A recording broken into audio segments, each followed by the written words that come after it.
You are watching the number one podcast in the whole entire YouTube wrestling community, and I'm one of your hosts, Juanzo. And I'm your other host, Jean-Paul Leck. Together we are RAW. And some Saturdays we like to do this special occasion things, special giveaways that we do. And last week, Jean-Paul and I had Genesis. So back-to-back weeks, we're actually this time had the first pay-per-view in Impact's year, the calendar year, and that's a Hard to Kill. Really excited, the AEW Impact Alliance, that was the first, match per se that they were going to have, and actually Impact delivers a pretty good show. Some surprises that they were good surprises, and like I said, the majority of the matches were good, like violence, intensity, new announcers, so a lot of new things for Impact, Paul. Yeah, like you said, this is the first major pay-per-view of Impact's year, and they wanted it to feel, major. They wanted it to feel important, and that's exactly what this did. The main event match, we were all looking forward to it. Like we reported on Rope Break, Alex Shelley out. Who was going to replace him? It was Moose. That took this match, which was, a six-man match that I felt somebody just did on 2K19. Adding Moose made it completely, storyline based. Would Moose be able to function with Rich Swann? So then it actually gave you some intrigue to just think, it's a dream match. So I really like that, whether it was a real reason he had to be taken out or kayfabe, but it made the main event that much better for me, and I just thought this overall was a good pay-per-view. They knocked it out of the park, I think. Yep. Absolutely. Scott D'Amore said, drastic times call for drastic measurements or drastic actions. He put Moose added to the mix, like you said, and the greatest thing you just mentioned, storyline implications. That's always what it's all about. Storyline implications, don't forget to check us out. SmackDown review right there. Kevin Owens replaced that's the worst storyline implications on SmackDown. Yeah, right there. Exactly. Thank you for the positive feedback that you guys give us online, because a lot of you were saying, oh yes, predictable. A lot of you were surprised. So we see the variety, the diversity of fandom that we have on Road Break. Thank you so very much, family. Don't forget to check that out. But let's go on first time ever that in Impact, a Hard to Kill, a pay-per-view, they have a match on the pre-show on Access TV. That was not kind of course they have to go the WWE route, but and it was one of your boys, a great guy, great wrestler, toy collector, because Jean-Paul, that's the legit thing that he has right there. Brian Myers against Josh Alexander. We know Ethan Page is done with Impact Wrestling, but Josh Alexander still has a contract. You said that this match made you feel like an old school WWE, two good wrestlers fighting, and just for the sake of who's the better man.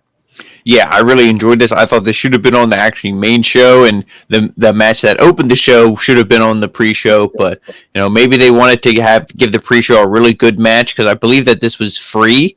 Yes. Anybody could have saw this pre-show, so they're really trying to hook you. They're not going to give you a kind of a shit match to hook you. They want to give you something good, and that's what this was. Like I said, old school wrestling. Brian Myers, the heel in this, really felt like almost a Mr. Perfect, a cocky heel, but no, I'm legit. I can still wrestle. I'm not like a bullshit coward.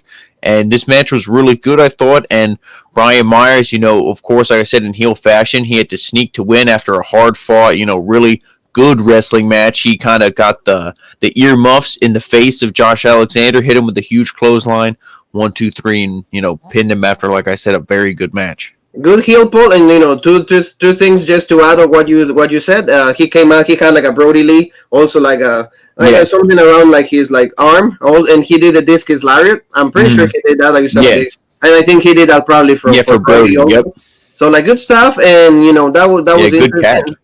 Yeah, and also the one thing that we got to see is we have new announcer teams. You mentioned, you broke that news to me. D'Lo Brown and Matt Stryker are going to be the new Impact announcers, replacing Madison Rayne, Josh Matthews. Both of them have their time in the sun. You mentioned to me Josh Matthews is going to become a producer, and Madison Rayne completely retired from Impact. 12 years, she was so very thankful for everything, and everybody's thankful to her. I think she did a really nice job conducting the show after Don Callis, so we got to get used to it, and like you mentioned, these guys did a really decent job on this. Tell me, and we won't go into it too long like we did off camera, but just tell me quick why you don't like this team yet, and then I'll tell the family why I like this team so far. To me, D'Lo Brown, I never heard him commentating, and also Matt Stryker, to me, it's just I was never a big fan of his, and I remember the days of ECW when he was right there, and then he went to SmackDown. He has a lot of knowledge. He knows how to like tie things, like for example, like in a better way than more Ronaldo will do with pop culture. He acknowledges a lot of wrestling, but personally, I'm not a big fan, so it will take me a little bit of getting used to. So there you go, Paul. Go. Yeah, and I like these two because I felt Madison Rayne and Josh Matthews were, while they were good and obviously had good chemistry, they felt like WWE, like Michael Cole, with a female announcer. But these two, makes me feel like I'm watching like a really sports-oriented wrestling show, which even though Impact sometimes doesn't present that, if the commentators get it over that way, it almost feels that way. And Impact does put on good wrestling, though. I'm not saying that they don't, but so I like this team. But like you said, whether we like it or we don't, it's the team we have to deal with. Yes, so it will take me a little bit used to. We'll see what happens. So like you said, like the match that we had before on the pre-show should have been the one match that started like the show instead of this. Tennille Dashwood and Caleb with a K or Jean Paul with a J against like Rosemary and Crazy Steve, the team that is called Decay. This was okay. A mixed tag match of intergender. I think that the Rosemary and Crazy Steve look a lot better. More chemistry between each other. Tennille, she has decent matches, but that's all we can get from her, at least in my eyes. It's more like the name value that she has from the WWE. And Caleb, with a K or with Jean Paul with a J, it's fine, but I don't see, anything going great for them. Big plans for Tennille. I don't see her getting a championship opportunity. I think her spot is just to just be a woman in the Knockouts division. Nothing else than that. Yeah, no, I feel like she could be more of a heel if she was presented in a way like Ginny, but the fact that Caleb is there and she's kind of like a mid-card comedy relief that kind of kills it. But yeah, the team of Decay is, when I saw this, it's like, okay, they're going to be the clear winner. They still really try to push Rosemary towards the top of the women's division. Crazy Steve had a really good showing in the X Division Cup tournament. So I was like, this is the team that's going to win. And, while this match, it was a little bit, like I said, the heels are kind of goofy comedy, but this was still a pretty decent match. And like I said, the right team won. Yes, yeah. And, they both of them used the green mist. Yep. So, almost like Asuka, Great Muda, and Tajiri. So we get to see like that, and like you say, yeah, like Tennille needs to have more edge because right now it's more like a comedy act. I agree with you. So that's the first match that we had. At least like you said, if Rosemary gets a little bit more attention, like I like Rosemary and Crazy Steve, yes. Very fast. Very fast, he did like a beautiful, fast flatliner, really, really good. I really enjoyed that, so I was really happy to see that. So now let's go to the next match, and this was actually good. I like this because these men are presented in a really great fashion, and like you said, old school wrestling, tornado tag. No need two guys in the ring. No, everybody was having action at the same time, and these are violent by design. This is a great team, and they keep developing. They're gonna give us great storytelling, and that's Eric Young, Diener, Diener winner, Diener, the resurrection of Cody, and then Joe Doring. They really this guy has also a lot of potential. He's just pretty much another version of Moose. Really, really great, and Rhino, Tommy Dreamer, and Cousin Jake. I like this match, like I said, because it was presented like a tornado tag, and that is something that WWE never does, or even AEW don't do. It's always they have to give the tag. So I like this. What did you think of this? Oh yeah, this match was great. If you don't care about I want to see professional wrestling holds and all that stuff. If you just want to see 6 dudes beat the absolute shit out of each other, this is what you see. Like you said, this is no tags, so it's almost like a big bar fight, like you and your buddies versus another group of guys beating each other up in the bar. That's what this was, and it was great. I really think the star of this though was Joe Doring. This is one of the first major matches, if not the first match we've seen him here in Impact. And to me, this dude, there was a time that all 3 of the baby faces were in the ring with the chair, and he was like, "Let's do it." He didn't care. This guy's crazy, and like you said, Moose. I like a singles match between the 2 of them is a dream. I think Impact there. Hopefully, when they do it special. But this match was great, and I love when they had the X family. They had all the interactions were really heated. And that you could feel that it didn't just feel like 2 guys beating each other up. You're like, no, okay, we were waiting to see this. Impact, even though some of the stories might not be the best in your opinion, they always do the best job telling the stories, I feel. And they have an interaction between, like you said, Diener and Cousin Jake. That was good. Cousin Jake at some point was about to win it. I like this picture that we have right there because they put the thumbtacks, out, and Tommy Dreamer. I like, the jabs. I like the bionic elbow. Even Matt Striker was saying, there you go, your boy Matt Striker. I'm going to call you your boy from now on. No, I'm just kidding. My boy.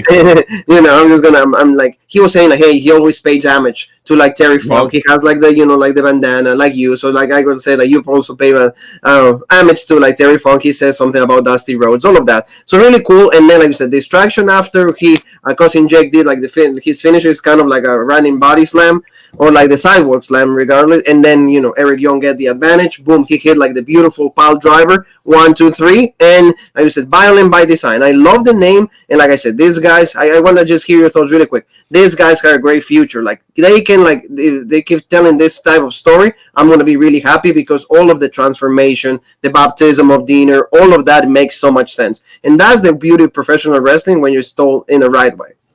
Yeah, this group is, they're destined for great things, whether it's the tag titles, whether it's Eric Young leads Joe Doring to the Impact World Heavyweight Championship, or, I don't know. There's so many things. Eric Young could be X Division champ. There's so many different things, but it's the sky's the limit for this group.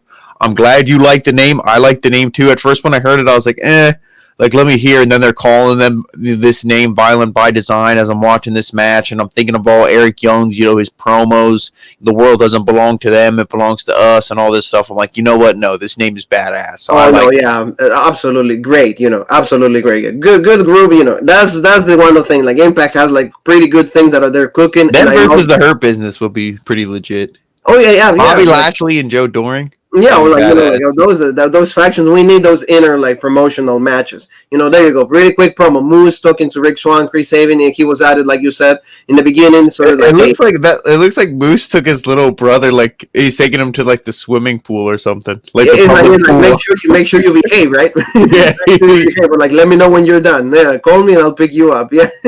So like you're pretty, like you said, pretty much going like, hey, we're on the same page. Let's make sure that like whatever we have after this, then we'll resume for the title match that we're gonna have for for the Impact Championship opportunity that they're gonna have. So like that was just what they were wanting to do, and this is like hyping them up. It's cool. They're both on the same page for at least tonight. So now, Paul, let's talk about like the tag champions of the Knockouts division. That was really, I really think that like this tournament make the opportunity for a lot of girls. You see the titles right there, beautiful titles. Don't you think that Impact has like pretty, simple, Impact, I always nice designs?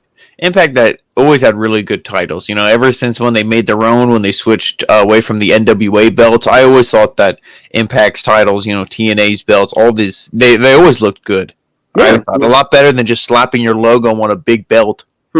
Exactly. So let's go really quick. The finals is Kiera Hogan and Tasha Steelz, and they're called like Fire and Flavor, like Dilo kept saying, against Havoc and Nevaeh. I thought that Havoc and Nevaeh were going to win because, they're the bigger woman and they're more powerful, more violent. But actually, they give us a pretty good match. Some spots were like a little slow. You could see, like you said, they were waiting for the cue. It's like, okay, do the move right now. But in the end, I really like this match. Like, Havoc had a really great showing. Remember, she did a double choke slam, and then she did like a double Samoan drop, like the two big moves. She was training it worldwide, so I like this. You know what? Great minds think alike, because I feel the exact same way, except I knew that the baby faces, which, I'm going to say Fire and Flavor, they were the ones who I thought were going to win this, because it's like, hey, you're bringing these titles back, give them to the baby faces. That's a feel-good thing, but like you had mentioned, Havoc, to me, was the star of this thing. It's like, why can't Havoc is legit and Nia Jax is bullshit, and it's like, you want to see why, watch this match and then watch a Nia Jax match. Yeah. You see how you can use a big woman to her advantage and make her look good. And, but this was really good. The baby faces, when they won, like I said, it was the legit feel-good moment for that. And it's, they said, oh, there's a bunch of teams in Impact that could challenge these women, and it's like Havoc and Nevaeh, I think, could challenge again too. They can make a good case. Absolutely, and you see right there in the picture, Paul, the return of Brian Hebner, Aaron Hebner's like son. He's back on Impact. He's one of like. And then who presented the titles? Was it Gail Kim and also Madison Rain? They came out because like they win the match, like, and there was some distraction. Nevaeh like was the one pin. It was a double move by like Kiera Hogan and Tasha Steelz. Like it was super kick and then like a move, and they get the win. They're the brand new Knockouts like tag team champs. Madison Rain was a former tag team also champion. Gail Kim, I think she was one of them at some point. So they came out. Gail Kim is pretty much the best and the most influential woman in the Knockouts division. Gail Kim might have been crap in WWE, but she was always like the best woman. So she presented the titles. Like you said, everybody was excited. Feel good moment for everybody right there. Madison is like leaving the company. Thank you very much. Gail Kim already left, but we And then, have like they said, this was like the passing of the guard. Like that's the old school, and they're bringing in the new school. yes, yeah, I agree with That you. was really Good cool. match. And like you said, this division has a lot of potential. I will say this is even you can top it with NXT. You know, those two, NXT UK even, like those three are the best. You know, because Yes. WWE main roster, you know, great women, but AEW, utilized. even though AEW has your girl Hikaru Shida and Abaddon. But that's it. You know, done. That's it. You know, I Wait, acknowledge what is it? What is it? What is it? done. You know, Done. I acknowledge that it's not legit. But Statlander might be coming back, so we'll see what Oh, happens. I With love that. that alien. Yeah, yeah, it's cool stuff. So now let's go to like the second surprise, because like the first one was like we said, this situation with Brian Hebner, but then you know. In that role, Ace Austin, he's the one that like comes out because he was actually talking in the pre-show, and they cut him off. He was saying, "Hey, I won the cup," and all of that, and he's like, "Well, And we they're like, gotta go to okay, commercial break." He's like, "Oh, I'm sorry," and all of that, and then he was actually cutting a promo in the ring. He's like, "Hey, you know, I deserve to have a championship opportunity," all of that, blah blah blah, and then Scott D'Amore comes out and he's like, "Hey, you know what, Austin, you're gonna have a match, you know." But it's not going to be for the X Division Championship. He's like, why not? You know, I won the cup like last Saturday. Robert Cover is like, subscribe right there. He's holding the cup. yeah, exactly. But, you know, he's like, oh, I have somebody that is always ready to have a match with you. And Jean Paul pretty much, you know, that's the time that like he called me like, this is the best thing ever, because one of like our boys, you know, Robert's like friends, Matt Cardona comes out. Matt Cardona debuts on Impact. Jean Paul mentioned like in a like few months ago, like he said that Impact will be a more suitable place for him rather than AEW, because Brian Myers is right there, Good Brothers are right there, like a lot of his people are right there, and Chelsea Green was there also. So she probably had a little influence on that. So they had a match. What do you think of all this whole thing? I mean, this match, like I said to you jokingly, I don't know if Cardona gets paid by the minute or it's because his show was so loaded they didn't want to add even more to it with a surprise match. But, you know, very quick, you know, him and Ace Austin mixed it up. You know, Cardona, he was hitting his signature move. This was like a showcase because, you know, you had Madman Fulton get involved. This eventually caused the DQ because, you know, I believe he hit the radio silence and then it was, he was going to go for the pin. You know, Madman comes in, you know, wasn't having none of this. Didn't. So Cardona won by DQ. Him and Madman were kind of mixing it up. So, I mean, if that's going to be the first feud, to me, that's badass. That's a good way to debut Cardona. I hope this is something where we see him like regularly. I'm not saying every week. Don't overexpose the guy. Do it like, okay, we see him one week, we see him the next week, then maybe we don't see him the following week or two or something. You know, play it out. But this is exciting. Like you had mentioned, this is a way better fit than AEW. This is a way smaller roster where they focus really on the storyline. So I think this will be good. Yeah, like he has a better future here, you know, to like be more successful. And like you said, Ace Austin he's gonna have a great 2021. Great wrestler and, you know, great gimmick also. So really cool character. So moving on, we said the X Division. There you go, triple threat match. Chris Bay, Manic, you know, like, and also Rajid Rahu, you know, all these three guys, like the situation is like unmask, Manic, and we'll know that it's TJP. So during the whole match, you know, like Matt Striker was also mentioning, they look alike, like they have a lot of similarities. Yeah, Matt Striker was calling him TJP, and then D'Lo's like, well, you don't know that. It could just be somebody who looks like TJP and has the same tattoos and all this stuff. So yes. They try to make it funny, but and then they could sell the story like because they do the same moves and stuff. Like it's like, well, yeah, it would be a lot easier if TJP wasn't covered in tattoos. Yes, or you know, he will wear like a long sleeve so that you don't know that he has the tattoos covered. But aside of that, really great showing for Chris Bay. I like the spot that like they did the double cutter. That was good on Rajid and Manic, and also like a lot of good spots from Manic. You know, it's TJP. He's one of the best cruiserweights in the world. He's always going to give you a good match, and I like this. Rajid also like pretty. I don't think he's like the best wrestler out of the three, but like he playing the heel, always like cashing in an opportunity. Oh yeah, Rohit. That's why I love him. I feel like they said he completely reinvented his character, and he can make the statement that he should always be like in the main event of like the X Division or like, and he's a solid heel. Maybe even like if they don't have a cruiserweights, but if he was in WWE, he would be almost like a Santos, like the way not like a leader, but like a really good heel that you could always rely on. So, but this match was really good, like you said to me. But TJP, Manic, whatever you want to call him, he's the star of this thing. He's legit, and he's one of those guys who I wish he had more or I guess a better run in WWE, because I feel like that was a really missed opportunity with this guy because he's fantastic. Look at that interaction between the two. Is that Darby? Where's Sting? Yes, because they unmasked him, but like he had like face paint, so they're always like, oh, like yeah, and then like you said, Striker. Well, like he looks kind of him, but like outside of the paint, we don't know if that's him. But in the end, he rolled Rajid, really quick, and he gets the 1, 2, 3, and in the end, and still, X Division champion Manic. Good match, and like you said, TJP. I wouldn't mind if they tried to have him a match for like the Impact World Heavyweight Championship. I would love that. He has like the ability, he has the great. I think he's a pretty decent promo, and this like duality that he has been Manic, being TJP, good combo that he has right there. So now let's go to like this promo right there. Our boy Moose, and again, Don Callis is talking about him. It's kind of like Rocky 3 when like Rocky's talking to like Thunder Lips, and he's like, hey, I'm gonna go slow on you. Hey, I'm gonna punch you here, this and that. He's like, hey, be slow. We have 2 years. I have a contract right here. Make sure you take care of Kenny Omega. Don't no injuries, no going stiff, nothing violent. Just make sure he's legit. He's like, hey, no. Moose is like, no, dude. He's like, hey, once I take Rick Swann like his title, I'm gonna go for your kids, for that kid's belt too. So like, you see, Moose the character. You said it many times. This guy has to go for both belts, and he's gonna carry the company very, very soon. By the summer, he has to be carrying Impact. That's my prediction. Oh, they were definitely put him over every time every opportunity they had to put over Moose. They were, like they said, this guy's in the NFL. They're like, look at him. And I love the line that Stryker said. He was in the NFL, but he left it because it wasn't violent enough for him.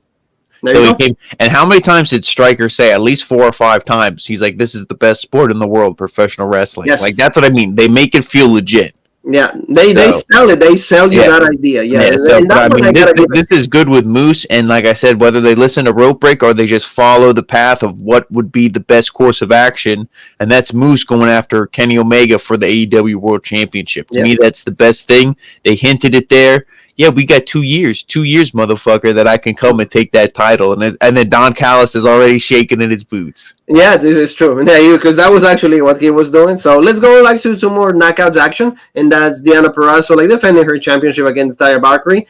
This match to me was not that great. Like I don't think they have a lot of chemistry. Maybe Taya has a different style than Deonna, and that's why it didn't gel that well. Like Rosemary, even that match was a little better for me. Like she has the most chemistry with like Jordan Grace. She could have had even better chemistry with what it was going to be Kaylee Ray. That never happened because of situations that happened with her. But aside of that, I mean, they gave us a pretty, like I said, okay match. I'm not really happy with the outcome. I was actually. The match quality, I should say. That the outcome we both knew, but like they had a promo before the match. Rosemary and Crazy Steve were going to be just helping out because Deonna has like also Kimberly and the new Susan, like that Susie or Sue Young. So like they all came out and they were taking that out of the match really quickly. And that's when the match really started. Like everybody got like kicked out of the match by the referee. So then they actually got some action. And at the end, pretty Indiana fashion, like always, like submission holds, and like Taya couldn't really get like any much of the offense. She didn't go for like her finisher, the road to Valhalla, and no, I didn't just like it wasn't climactic enough for me. I don't know. What did you think? Yeah, I mean, and that's how you said it wasn't climactic, and I feel like that's because did anybody really suspect the title was in danger? This feud was just okay. It's the first pay-per-view of the year. We need to have the women's championship on it. It needs to be defended just to try to make it feel important, but this feud really wasn't important. This wasn't anything legit. Taya was just in the tag team, tournament for those belts. They lose. Oh, okay, boom. Now she's in this all of a sudden. Like, there's no real storyline. If you don't really build any story, make it feel legit. Like, not saying Taya's not a good babyface, but I'm gonna say she's not a good babyface. At least in this role right here.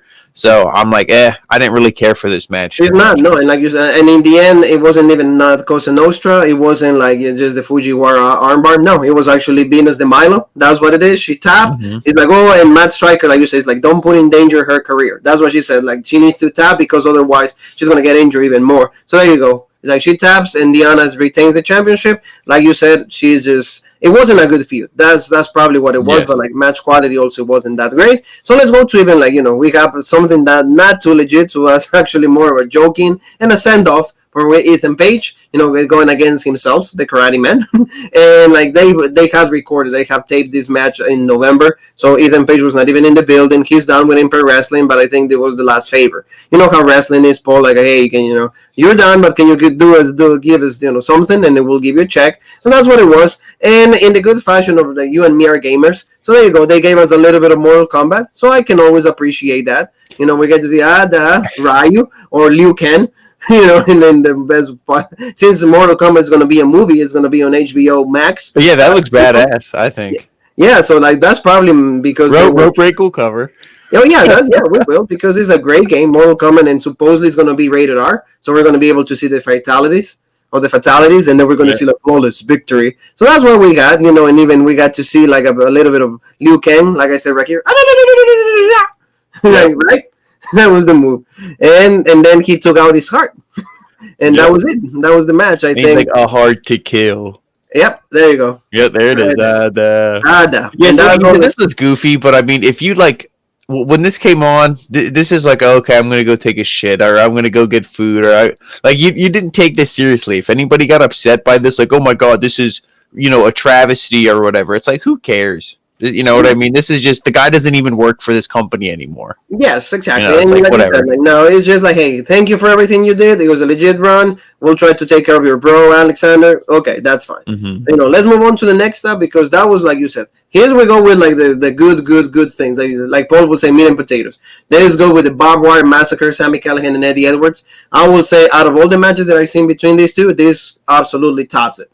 This is like, the best match that they've had so far, just because of the chemistry that they have, the story that they were telling, and on top of that, you give me toys, and, intensity, and actually, at times, I was actually even like, ugh, because of some of the moments. Very good match. This was the best match of the night, at least for me. Let's hear it from Paul. Yeah, to just go off everything you said, because I agree, it's like, this was, it was, a commentary was saying, this has got to be the end of the feud. They're like, this has got to be the end, because these guys have just beaten the hell out of each other for so long.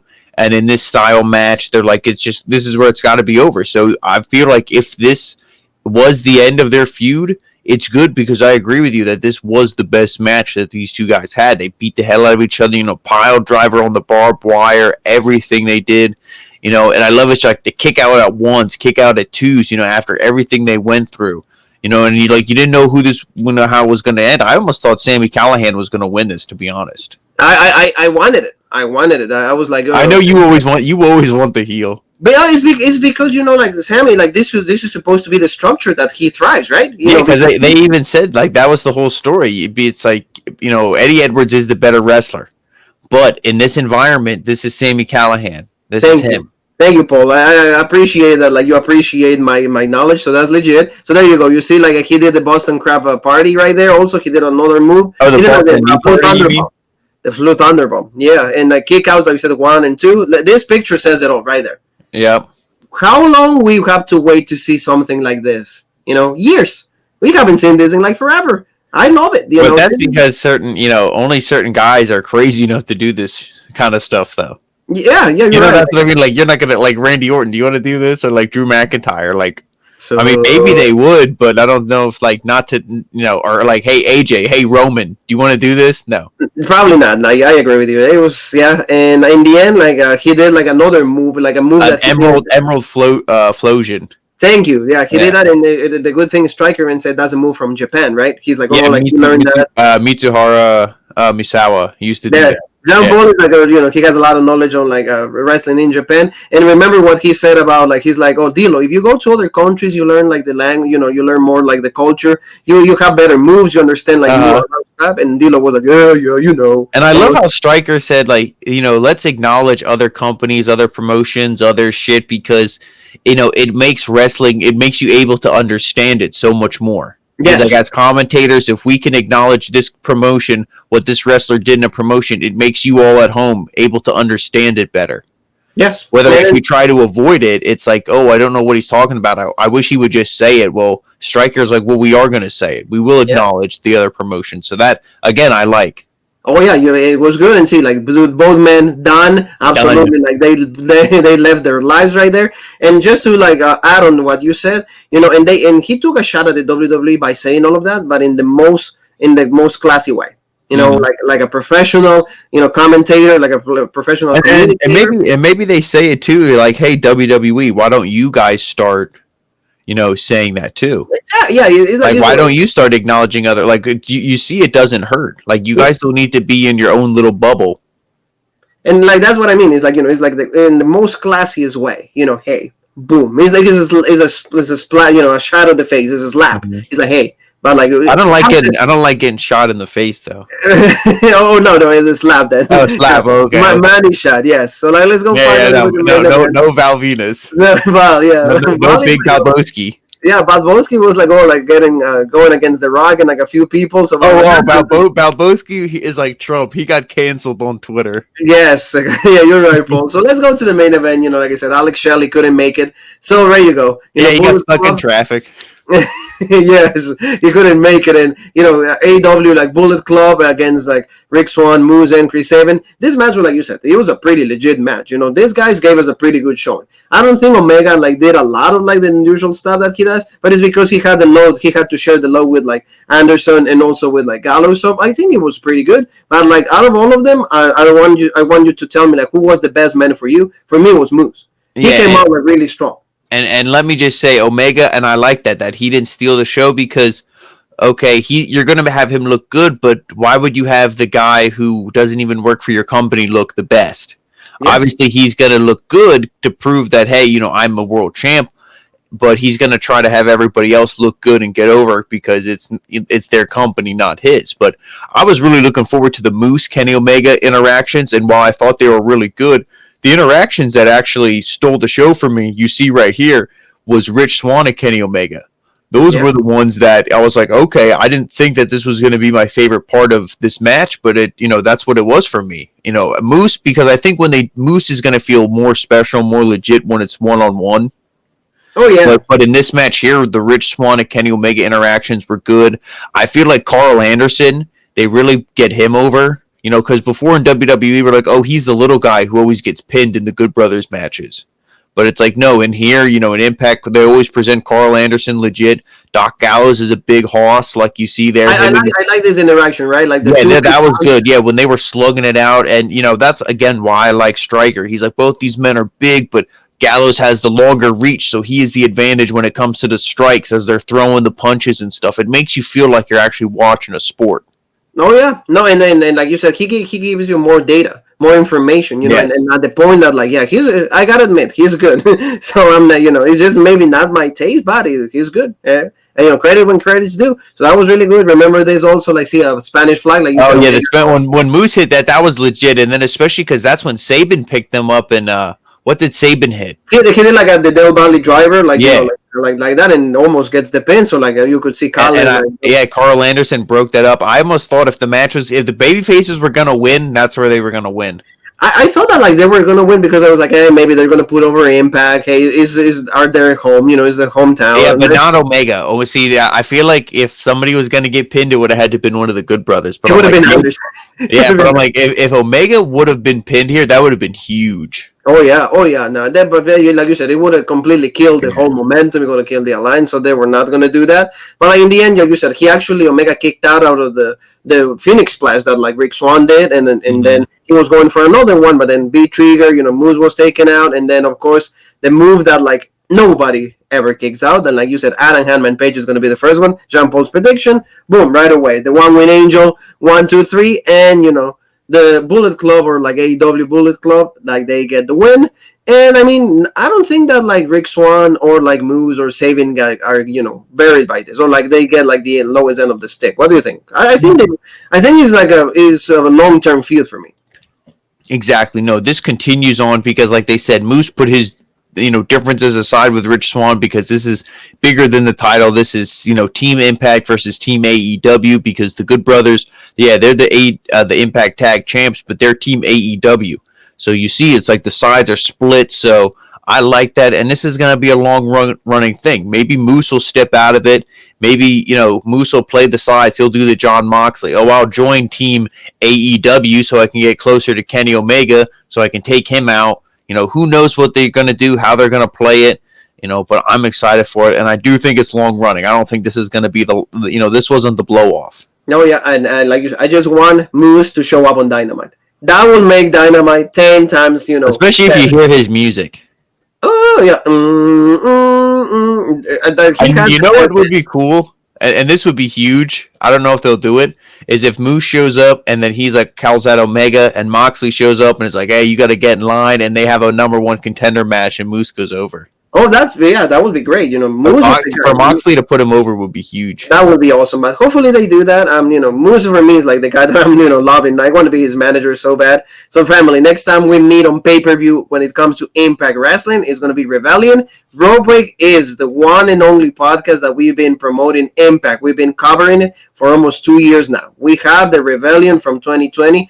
2-week thing that it was, so please check it out in the archives if you guys want to see that. But sadly, we also had a Hard to Kill. That's where Tessa Blanchard beat Sami Callihan. Yeah, that's what I mean. 2 years we've been doing this. Yeah, with Impact. It's not that like we're like in the bandwagon and that we jump. Oh yeah, like they're legit. No, we made them legit. We believe in them. We said, hey, speaking of that, I love when the pay-per-view started, D'Lo Brown said Impact Wrestling is hard to kill. And what do we always say? They're like the cockroach. They can just live through everything. So they go through some of the shittiest years of creative, and you're like, this show is going to be off the air, and they somehow always survive. You're right. And, we've been supporting them from the beginning, so that's what we do. Family, thank you so very much for giving your time and also for supporting what we do. Like you say, if Impact is hard to kill, we're harder. We're harder. Yeah, we don't get killed. Exactly. So, thank you so very much. Don't forget to subscribe, hit that bell for all notifications, and where else, Paul? And also make sure you go and follow us on Facebook on Rope Break, the OG Rope Break on Twitter, the original Rope Break on Instagram, and of course on YouTube.